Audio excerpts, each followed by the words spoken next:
to Direction Northeast. Hello, I'm Abby Hathorn. This program is a presentation of the Communications Department of Northeast State Community College. This episode of Direction Northeast is the first of a two-part discussion about domestic abuse. We'll start our discussion following these messages. My name is Anthony Adams, and I'm IT support specialist at Northeast State Community College, which is also where I got my start. If I could offer any advice to anyone out there that's looking to pursue their education, my advice to you is just do it. Once you talk to someone here, you will see how easy it is to communicate with the employees here, and they're very willing and helpful to get you on your way to pursue your career.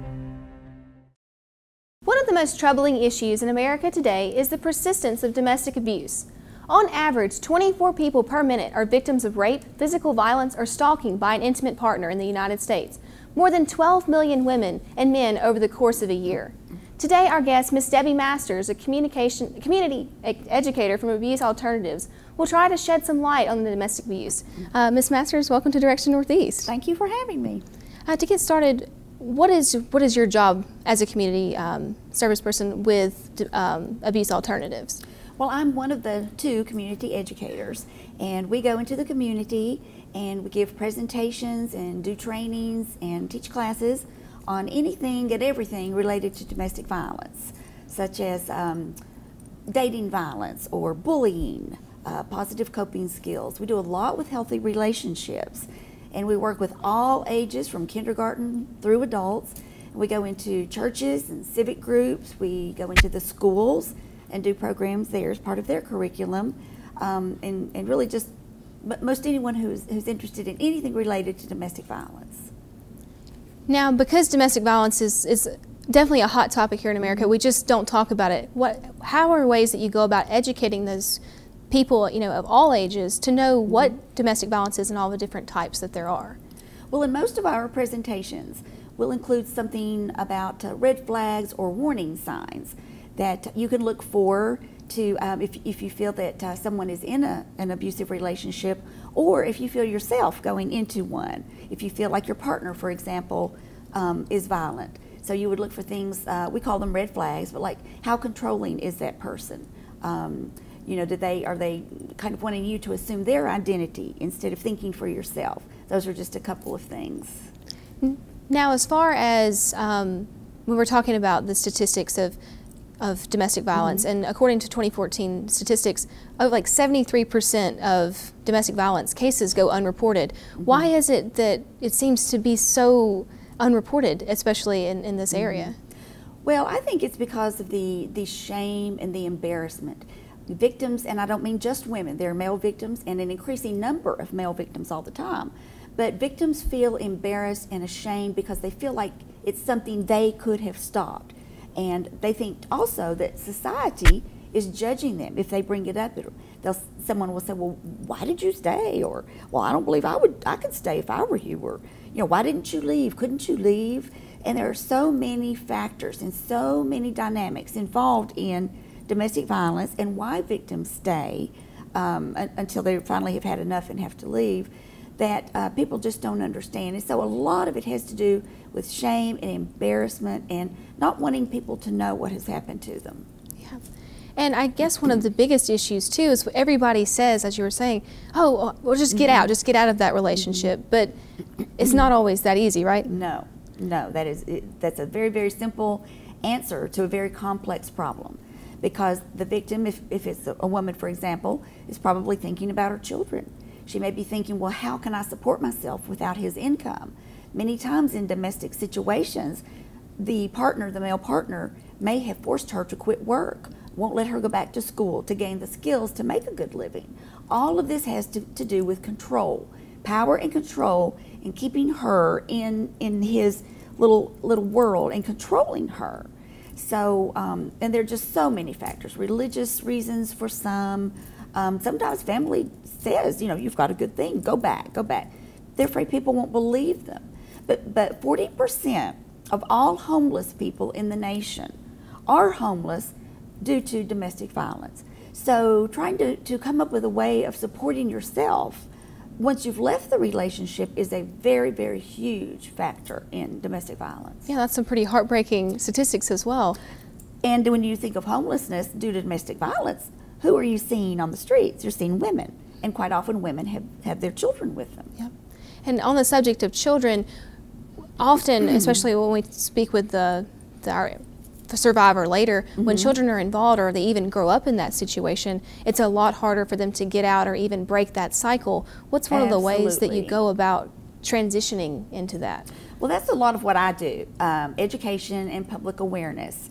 One of the biggest things that we need to do as providers in domestic violence intervention agencies is to break that cycle, because we as human beings do what we know. If we grow up with domestic violence, then quite often that's what we know. We may know it's wrong, we may know it doesn't feel good, but that's what we know. So we perpetuate it into the next generation. So if children are growing up witnessing daddy and mommy beating each other, then we need to do some type of intervention to break that cycle so that those children do not carry it into their own relationships, when they start dating. Exactly. I spoke with domestic violence survivor, and she shared her experience. At the request of the guest, her identity and voice has been altered.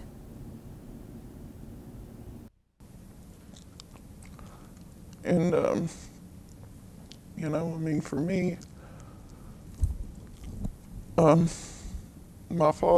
his father was mean to him. He was an alcoholic, and he was mean to my dad, and he was abusive to my grandmother and all of their children. My father, he became the same way to his family. He was an alcoholic, done drugs, and he beat my mother. When I was 6 years old, my father left my mother naked in a pond, left her for dead. And that's when I knew, I swore I would never go through it myself. But I did.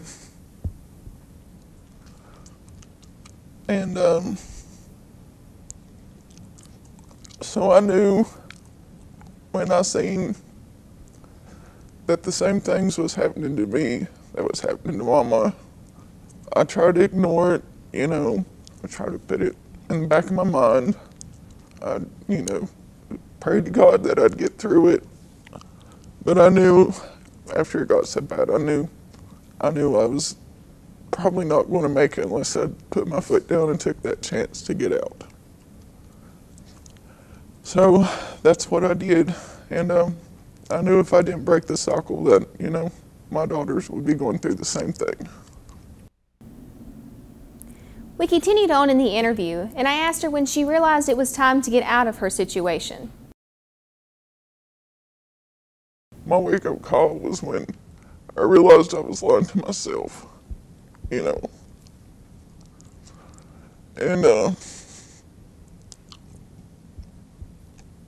I just knew I had to get out, and I knew it was going to be hard. But to be quite honest, I didn't think it was going to be as hard as me as it was, because I really at that point didn't have anywhere to go. My mother was still drinking in West Virginia. My dad was still an alcoholic. He was still being himself, I guess. I'd been isolated for 3 years and having children and everything, and it was really hard. I also asked her to share any advice for other women who might be going through the same situation, and this is what she said. Like I said before, it's very mentally, spiritually, emotionally, physically, it's challenging. Because there's times when you don't eat, you can't sleep, you worry, you stay stressed out. And when people are taking you to court every 5 minutes, it brings you down too. But like I said, and I think that's one of the biggest reasons why women don't pursue it, is because they don't want to have to go through the court system because, like I said, I've been through it for 3 years now, and nothing is still really settled. Just don't quit. Definitely just don't quit, you know. It's not going to be easy, you know. A lot of people are going to try to kick your legs up from under you, but just don't quit, just keep doing it. My final question was, if there was anything she could have changed, would she have changed it? I wish I could have left, really, when I wanted to. But I mean, as far as, any of it, I can't say I would take it back because it's made me who I am. It's made me stronger, you know, and I wouldn't have my children if I would have changed anything.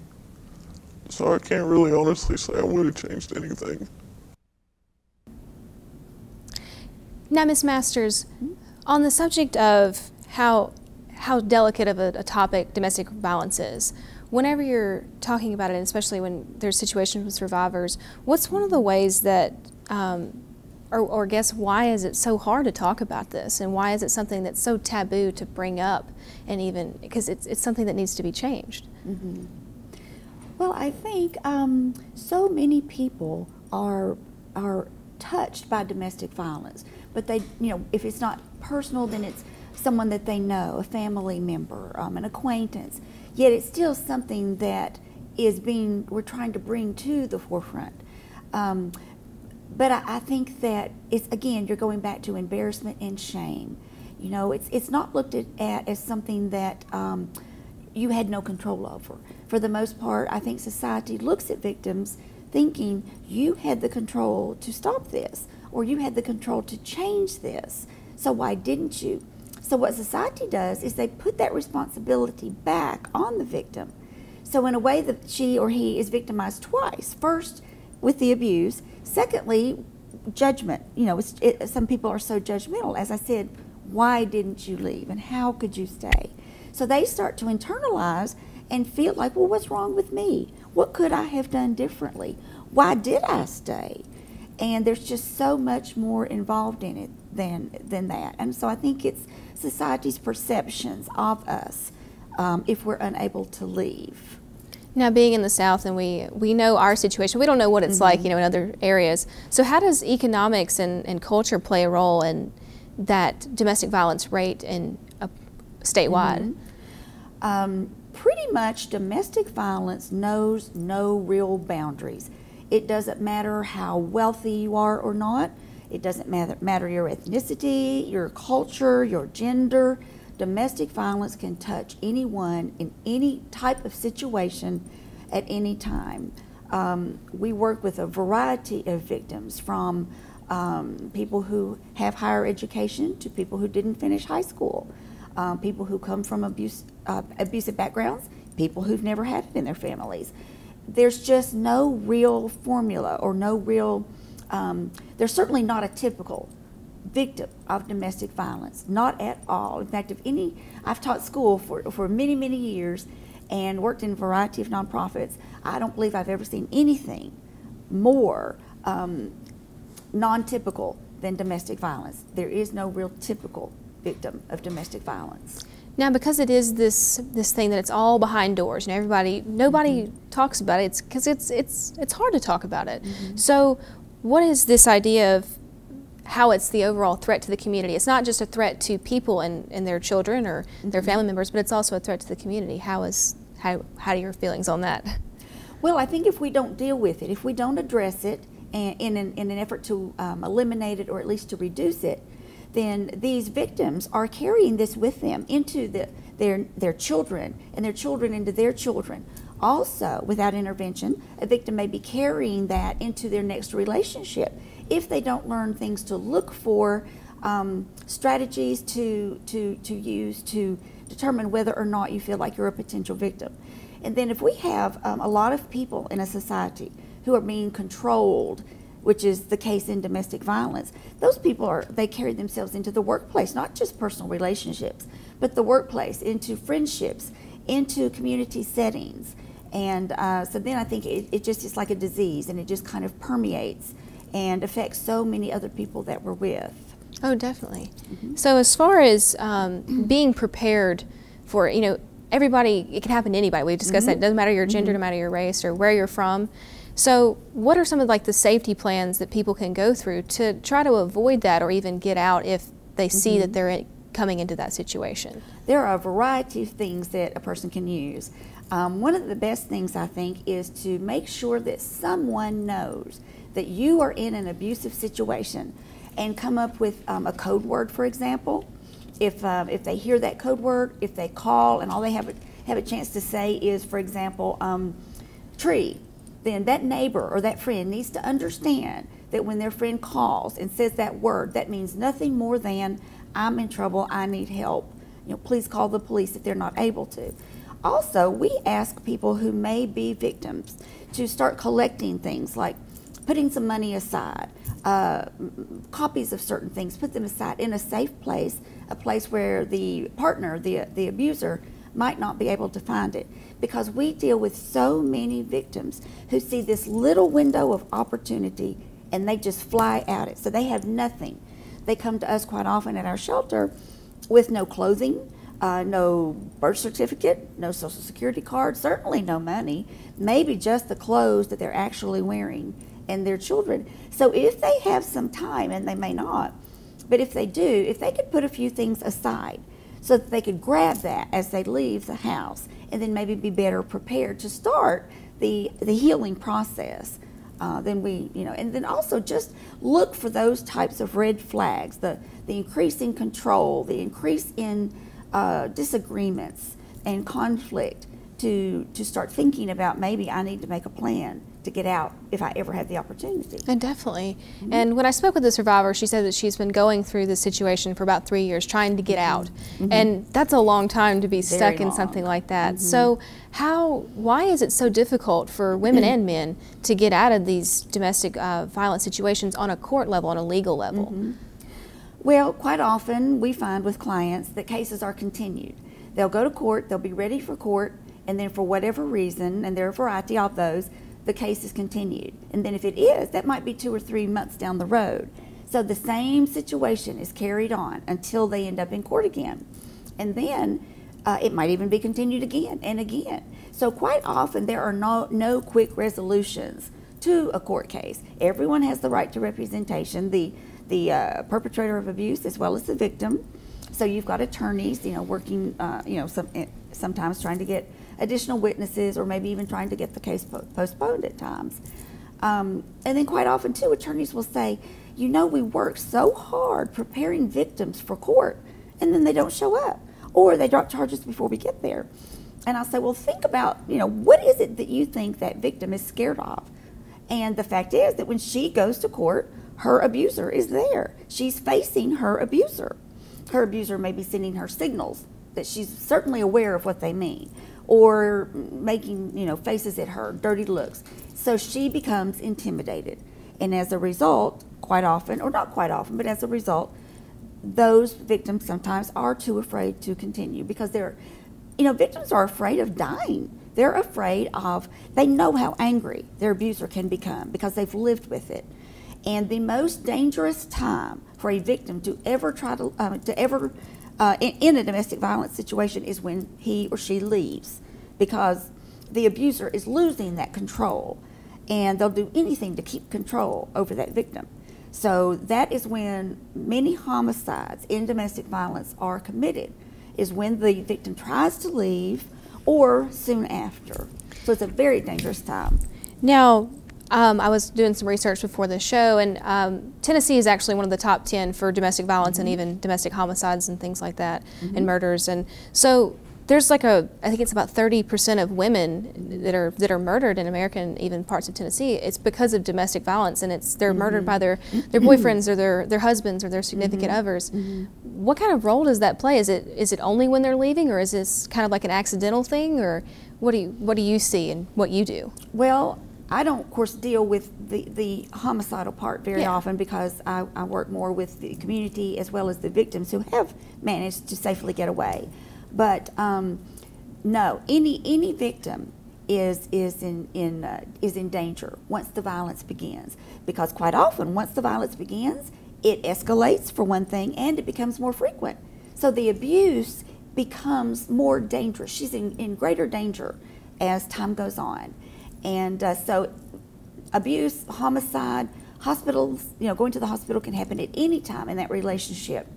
But if she's still there, he still has that control. So he's not losing her yet. But when she tries to leave, that may be the only control that the abuser may even feel in his life. So he will do anything to stop it. And we have seen cases where he would rather kill her as opposed to letting her go. Now, that's a rough situation. You see it when we hear about it a lot in the news, especially. And whenever we're talking about that, it's easy to say, oh, they could have gotten out, they could have done this, just like everybody says. But when we're talking about that, what's kind of the formula for whenever you get these women and they come to you guys, maybe even in an emergency? What's some of the steps that you guys go through to make sure that they're safe, to make sure that they get what they need, and to move out of that situation? Well, first of all, we have clients who are shelter clients. We have clients who are outreach clients. So we will provide services to victims of domestic violence, whether they reside in shelter or they choose not to come into shelter. So that's a big part of our program. Shelter is a big part of our program. No one is 100% safe anywhere, ever. But the shelter is in a confidential location. We are a couple of minutes from the police station. We have bars on the windows. We have alarms. We have motion lights. So we're very well protected. In the time that I have been there, an abuser has not been able to get in before the police would arrive. In fact, during the time I've been there, no one has tried, but I know that's happened in the past. But we will do anything to protect that client, protect that client's identity, so that she feels safe. And it takes a little while, to get herself together and get her feet back on the ground and to feel safe. And until she feels safe, she's not able to progress and start thinking about herself and her children without that partner. And so that takes a little while, because if you've been in an unsafe situation, we've had ladies who, if you walk up behind them and touch them, they'll jump, because they're so used to being afraid, they're so used to being surprised, that they don't have their wits about them yet. So it takes a little while. And then we do any and everything we can to help them gain their independence, to feel safe, to feel self-reliant, and then we help them gain the skills to move out and be on their own and be independent women. Now, what does the outreach program do as opposed to what the traditional shelter would give women? The only difference in the services we provide to victims in shelter and to victims in outreach is that it's self-shelter. Victims in outreach choose not to come into shelter and reside with us. They have a safe place to go. They go to mom's, or they go to the sisters, or somewhere. They have another place to go. But yet we provide court advocacy. We provide housing if they should need it. We help victims get into housing in both Tennessee and Virginia. We give all the supports, community education. A big piece is helping with the legal process and getting her to appointments and going to court with and helping her feel more comfortable, working with the attorneys and helping her feel safe and comfortable in talking about her situation so that she's better prepared for court. Absolutely. Now, as far as other services that you might have, I know that you guys have like a hotline, and there's also other hotlines out there for when women are in that situation, they need something now. So what does a hotline do for those women? What services would that provide back to them? Well, our shelter is a 24/7 shelter, as well as the hotline. They never close, not for 1 minute, any time in the year, every day, all night. We are a number, a hotline, a place that a person can call if they have questions, if they're fearful, they don't know what to do, where to go, and we will guide them. They may want to come into shelter, or they may simply be looking for a place to stay, or they may want law enforcement, and we'll make that connection as well. Whatever that client or that person needs at that particular time, we will get to them. We will provide them through our trained, also our hotline callers are very, very well trained. They've gone through an extensive training process to be able to deal effectively with a victim when she calls or he calls. Now, on the subject of prevention, it's because there is no formula for domestic violence. How do you go about, or what are your opinions on ways that we can go on preventing this and maybe decreasing these statistics, because it needs to happen? First of all, I think the number one thing that all of us can do is check ourselves. How are we relating to other people? Are our relationships healthy with our partners, with our friends, with our neighbors, with our colleagues at work? Check yourself and make sure that you are being the best colleague or friend or partner that you can be. And then you become a role model, so to speak. Especially be a good role model for your children, in exercising healthy relationships and the ways that we treat each other. Self-respect and respect for others. No one who has respect for another person is going to hit them or spit them or kick them or call them ugly names. So one thing I really, really try to work with kids in the schools in particular is self-confidence, self-worth, thinking something of yourself, respecting yourself so that you don't feel downtrodden and you don't feel that you deserve someone who can hurt you and hit you and call you names. You just feel better about yourself and you'll demand better from others. Now, let's say that, like, I know someone who's in a domestic violence relationship or even marriage. What's one thing that I can do to help them get out of that, or even help them get what they need to start that process? First of all, start the conversation. Do not be judgmental. She doesn't need to hear, I don't understand why you're still there. I wouldn't be there. So try to help her, give her resources. For example, Abuse Alternatives Hotline, or if she's not in that city, then whatever the domestic violence intervention agency is in her location.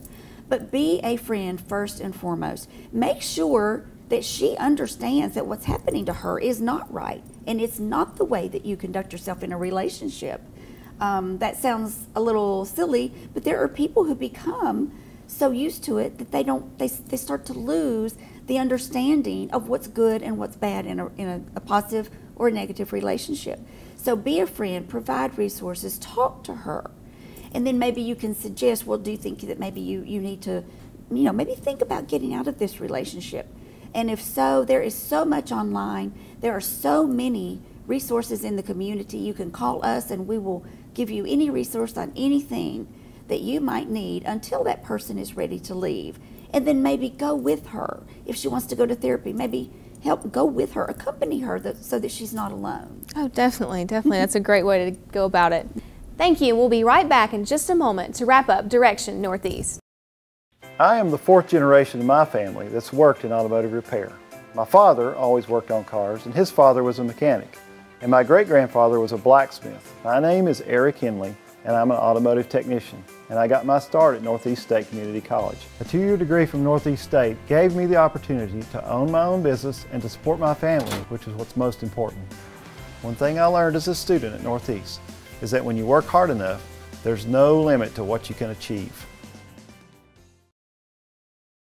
That concludes the program for today. We talked about domestic violence abuse with Miss Debbie Masters, a community educator from Abuse Alternatives.